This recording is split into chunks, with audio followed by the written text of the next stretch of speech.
Hi everyone, welcome to Question AI video.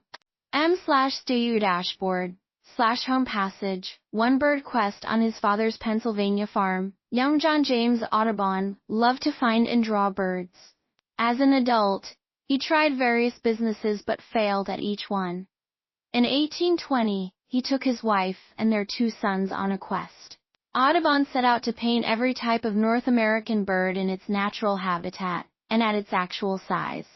In 1826, Audubon took his paintings to England. His work was so vivid, so original, and so lifelike that it attracted an eager. Want the full explanation? Check out the details below for the complete answer.